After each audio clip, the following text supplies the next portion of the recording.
છોટાઉદેપુરથી સમાચાર મળી રહ્યા છે। છોટાઉદેપુરના ધૂણ મીઠીબોર ગામે મહિલા પર રીંછ દ્વારા હુમલો કરવામાં આવ્યો છે। મીઠીબોર ગામની મહિલા ઉદલીબેન ધીરુભાઈ રાઠવા ઉપર વહેલી સવારે 6:30 કલાકે રીંછે હુમલો કર્યો હતો। વહેલી સવારે 6:30 કલાકે ઘરની બહાર નીકળતા બાજુમાં રીંછ ઊભો હોય કે મહિલાને જોઈ જતા અચાનક હુમલો કર્યા હોવાનું જાણવા મળી રહ્યું છે। મહિલાને સારવાર અર્થે છોટાઉદેપુર જનરલ હોસ્પિટલ ખાતે લાવવામાં આવી તો રીંછ દ્વારા હુમલો કરતા જમણા હાથે ઈજાઓ પહોંચી હોય, જ્યારે 10 થી 12 જેટલા ટાંકા લેવામાં આવ્યા છે।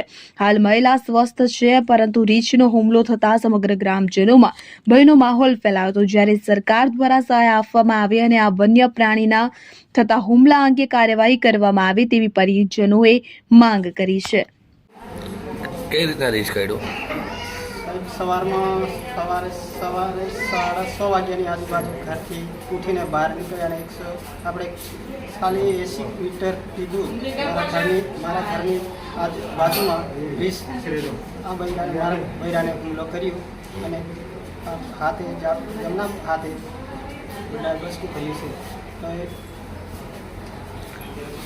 શું નામ છે તમારું? મારું નામ કિરીટભાઈ ભીગાભાઈ। તો જંગલ ખાતા વિભાગને જાણ કરવાની કે મારા રીંછ આ બૈરાને કહી શકો કોઈ જનાવરને જંગલ બહાર રોકીને બહાર કાઢો એ મારી વિનંતી છે। કોઈ બીજાને ઈજાની થાય, કોઈ ત્યાં ઝડપાયું હોય તો। શું નામ છે તમારું? મારું નામ કિરીટભાઈ ભીગાભાઈ। કયું ગામ? ધૂન।